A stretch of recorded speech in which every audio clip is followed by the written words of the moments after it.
আবেগের শহর কলকাতা, স্বপ্নের শহর এই কলকাতা।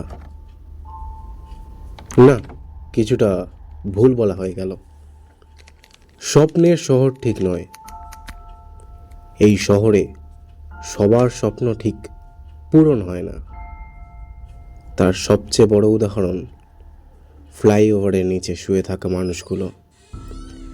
মাঝে মাঝে তাদের দেখে কষ্ট হয় জয়ন্তর, কিন্তু মনের আবেগ মনেই সীমাবদ্ধ থাকে, বাইরে বেরোয় না। কি বা আর করার আছে?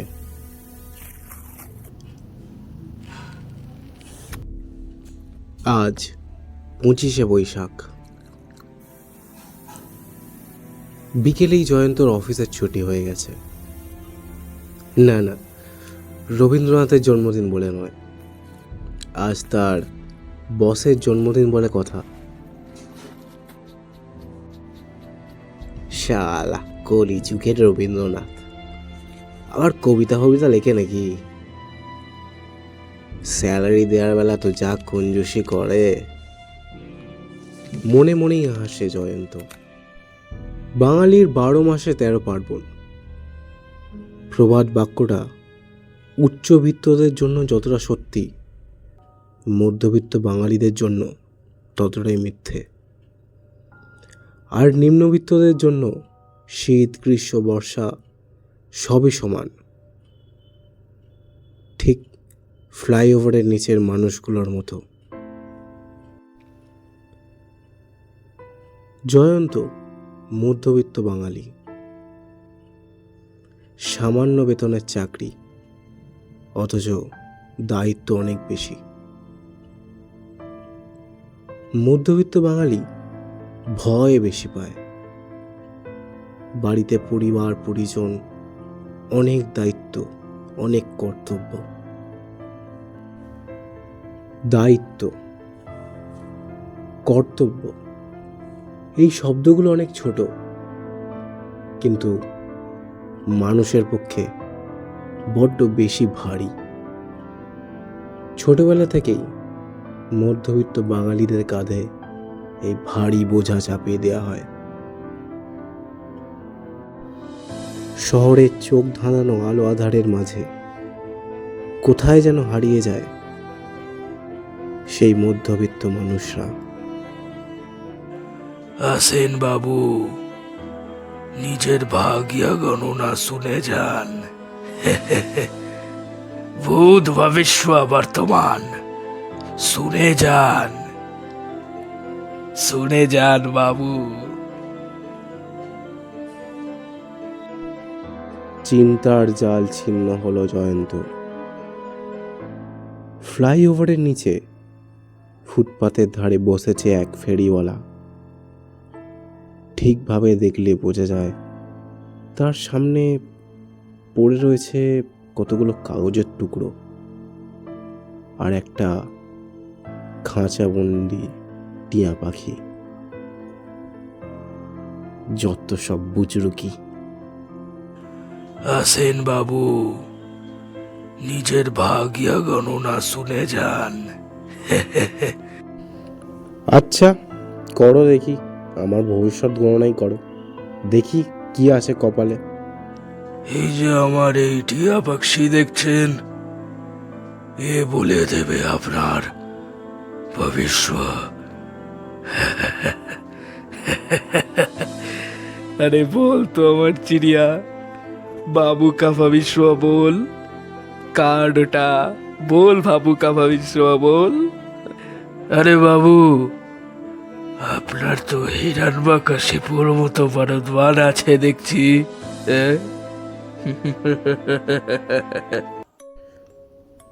হিরণ্যকশিপু, হ্যাঁ, সেই অসুর সম্রাট,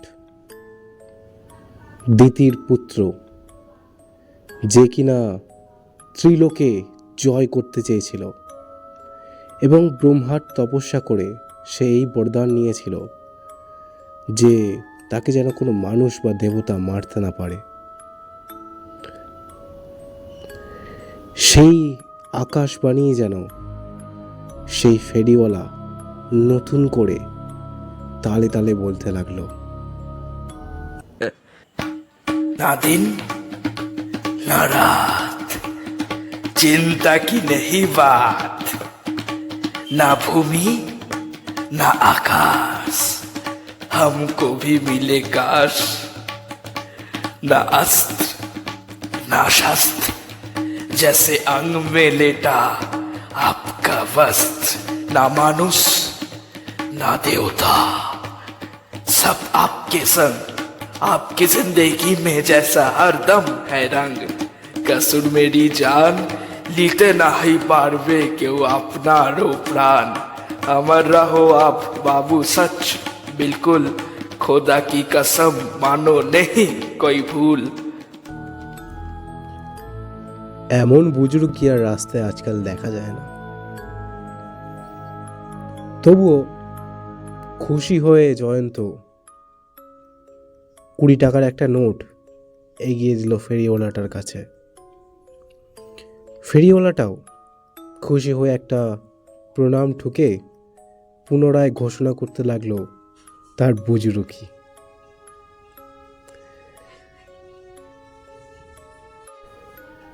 জন্ম মৃত্যু বিবাহ বিচ্ছেদ অসুখ সবকিছুই কি আমাদের নিয়ন্ত্রণে থাকে? হয়তো থাকে, কিন্তু পকেটে পয়সা না থাকলে এ যুগে আর কেউ জিজ্ঞাসা করে না যে কেমন আছে। পকেটে যদি থাকে পয়সা, তাহলে অপরিচিত মানুষও পরিচিতের ন্যায় অভিনয় করতে থাকে।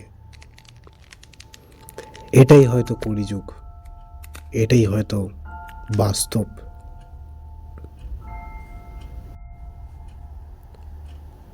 যুগ যুগান্ত আগে কোনো এক দয়াময় ঈশ্বর নাকি তার পরম কৃপায় তৈরি করেছিলেন এই বিশ্ব ব্রহ্মাণ্ড। সকল জীব জন্তু প্রাণী তথা মানব জাতিকে তিনি নিজের হাতে গড়েছেন। সকল প্রাণী জাতি এবং মানব জাতির ওপর তার সমান করুণা এবং ভালোবাসা রয়েছে। সত্যিই কি তাই, নাকি সবই বুজরুকি? তাহলে কেন বর্তমান যুগে এত ভেদাভেদ? কেন উচ্চবিত্ত আর মধ্যবিত্তের মাঝখানে লেগে রয়েছে রেষারেষি? কেন আজও মানুষ না খেতে পেয়ে মরে যায়? কেন আজও মানুষ চাকরি হারা হয়ে ঘরে বসে থাকে? উত্তরগুলো আজও অজানা জয়ন্তর। ভবিষ্যতেও কেউ জানতে পারবে বলে মনে হয় না। এটাই নিয়তি, এটাই বাস্তব।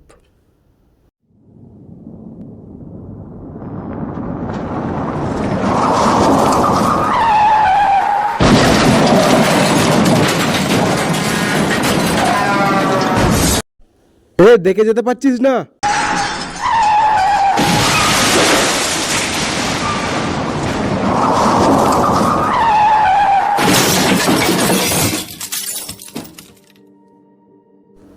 মুহূর্তের মধ্যে গাটা শিউরে উঠল জয়ন্তর। আর একটু হলে তো গাড়ির তলায় পিষে যেত সে। ঠিক সময় সরে এসছে ও। উফ, বাঁচা গেল। না, দেখছি ফেরিওয়ালা বাবাজি কথাটা সত্যিই আছে। আমি বোধহয় অমর। মনে মনেই হাসল জয়ন্ত। কিন্তু মৃত্যুর করাল ছায়া যখন কারুর পেছনে আসে, সহজে সেটা যায় না। জমের নাগপাশের মতো সেটা ধীরে ধীরে পেঁচিয়ে বসে মানুষের ভাগ্যের ওপর। আজ কি লেখা আছে জয়ন্তর ভাগ্যে, সেটা হয়তো জয়ন্ত নিজেও জানে না। বাস স্ট্যান্ডে গিয়ে দাঁড়াতে বিরক্ত হয়ে উঠল জয়ন্ত। অনেকক্ষণ ধরেই বাস আসছে না কোনো। পাশে বসা ভদ্রলোককে জিজ্ঞেস করলো জয়ন্ত, আরে দাদা, এখানে বাস আসছে না কেন বলুন তো? আরে আপনি কি খবর কিছু দেখেন না নাকি? পোস্টার ব্রিজ ভেঙে পড়েছে, সেই খবরটা আছে? কি? পোস্টার ব্রিজ ভেঙে পড়েছে? কখন? এই তো 20 মিনিট আগেই হলো। এপি আনন্দই দিয়েছে। খবরটা দেখেননি নাকি? দ্বিতীয়বারের জন্য পায়ের তলার মাটি কেঁপে উঠল জয়ন্তর। 20 মিনিট আগে? মানে ফেরিওয়ালার সাথে কথা না বললে আর ওই গাড়ি অ্যাক্সিডেন্টের ঘটনাটা না ঘটলে ও তো এতক্ষণে পোস্টার ব্রিজের নিচেই থাকতো। মৃত্যু দ্বিতীয়বারের জন্য যেন তার কান স্পর্শ করে চলে গেল। সত্যি কি তাই? না, মৃত্যু যখন কারুর পেছনে আসে এত সহজে সেটা যায় না। বাড়ির রাস্তায় হাঁটা লাগালো জয়ন্ত। বাড়ি বলতে ফ্ল্যাট। হ্যাঁ, এখন শহরতলির নতুন ফ্ল্যাট। এখনো বেশি লোকজন আসেনি যদিও ফ্ল্যাটে, সস্তায় পাওয়া গেছে, কি আর করা যাবে। তবে একটা কি সুবিধা, বাড়িতে যেমন সিঁড়ি আছে তেমনি লিফটের সুবিধাও রয়েছে এই ফ্ল্যাটটিতে। জয়ন্ত থাকে 13 নম্বর ফ্লোরে।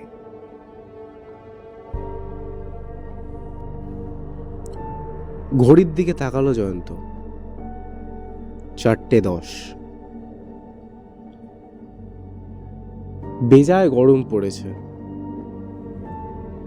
এই গরমে সিঁড়ি দিয়ে ওঠার কথা কোনো পাগল বা উন্মাদই ভাবতে পারে। তাই সে হাঁটা লাগালো লিফটের দিকে।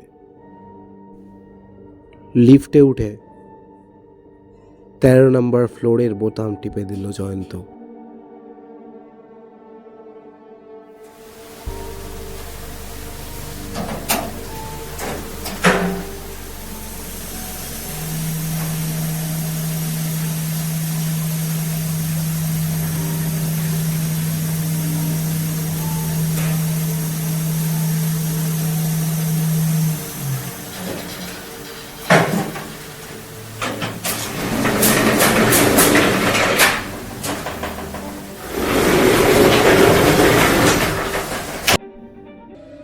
What the hell?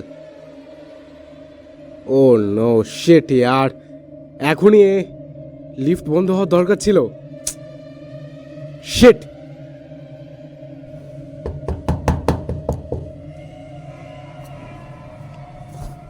লিফটের দরজায় বারবার কড়াঘাত করতে থাকে জয়ন্ত। দূর শালা, আজ জানি না কার মুখ দেখে বেরিয়েছিলাম, দিনটাই খারাপ যাচ্ছে। কপালে একটার পর একটা ফাঁড়া লেগেই রয়েছে। প্রথমে ওই গাড়িটা উড়িয়ে দিল, তারপরে ব্রিজ ভেঙে পড়লো, এখন আর লিফট। আর শিট। ওই বুড়ো ভামটা কি বলেছিল? অমর, পড়ে যাওয়া ভালো। বৈশাখের গগনভেদী গরমে ঘেমে উঠতে লাগলো জয়ন্ত। এই পচা গরমে লিফটটা আটকে গেল মাঝখান থেকে। চালু হবে নাকি সেটাও হবে না, কে জানে। দেখি একটা ফোন করি বাড়িতে।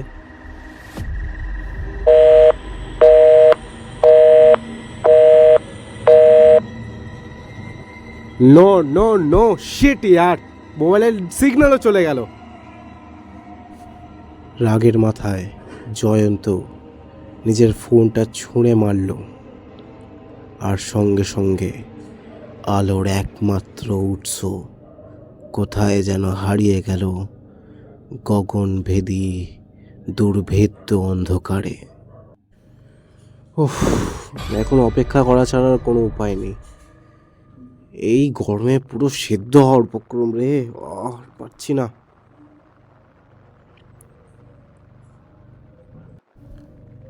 ঘামে সর্বাঙ্গ ভেজে উঠল জয়ন্তর। হাতড়ে হাতড়ে নিজের ব্যাগ থেকে জলের বোতলটা বের করলো।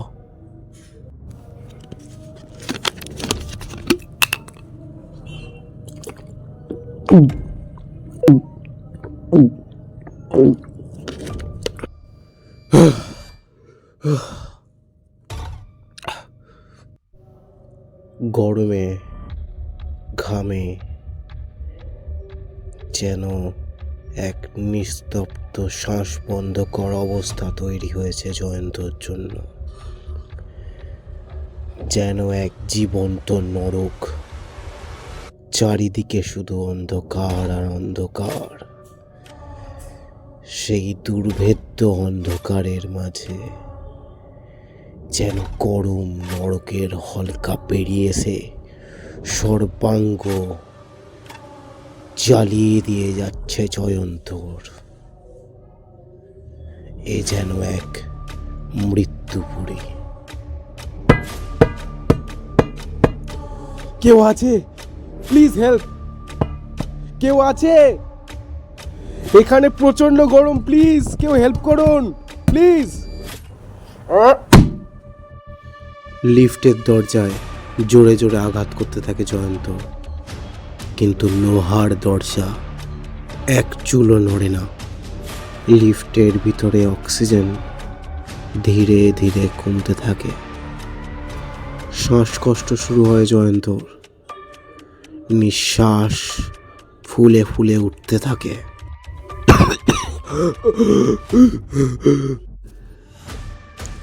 নিজের অন্তিম শ্বাসে জয়ন্তর মনে পড়ে যায় ফেরিওয়ালাটার কথাগুলো। হ্যাঁ, মানেগুলো এবার সে ভালোভাবেই বুঝতে পেরেছে।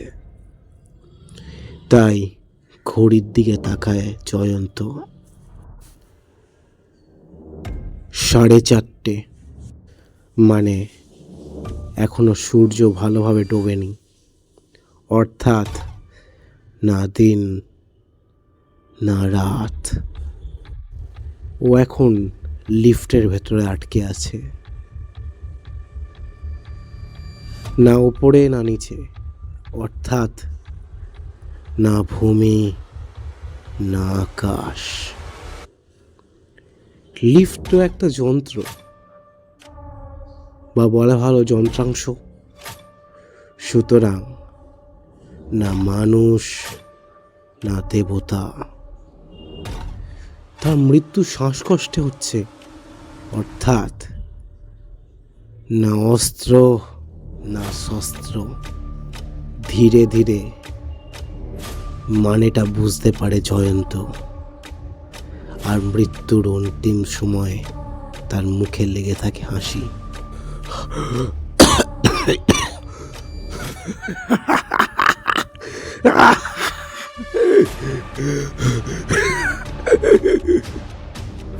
হাতে পড়ে থাকা ঘড়ির কাঁটা টিক টিক শব্দের সাথে নিজের মৃদু হয়ে আসা হৃদস্পন্দন অনুভব করতে পারে জয়ন্ত।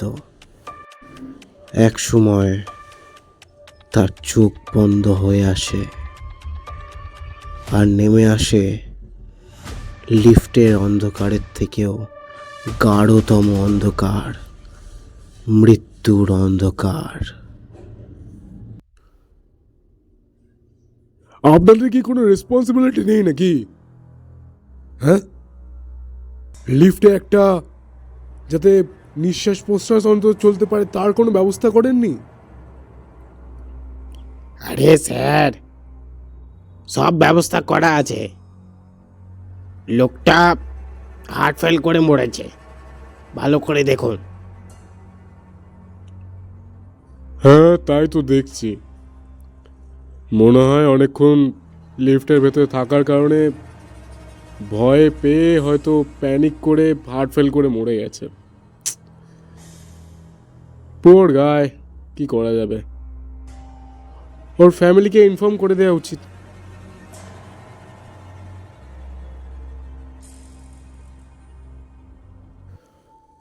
মানুষ মৃত্যুকে বেশি ভয় করে না অন্ধকারকে। উত্তরটা আসলে সময়ের ওপরেই নির্ভর করে।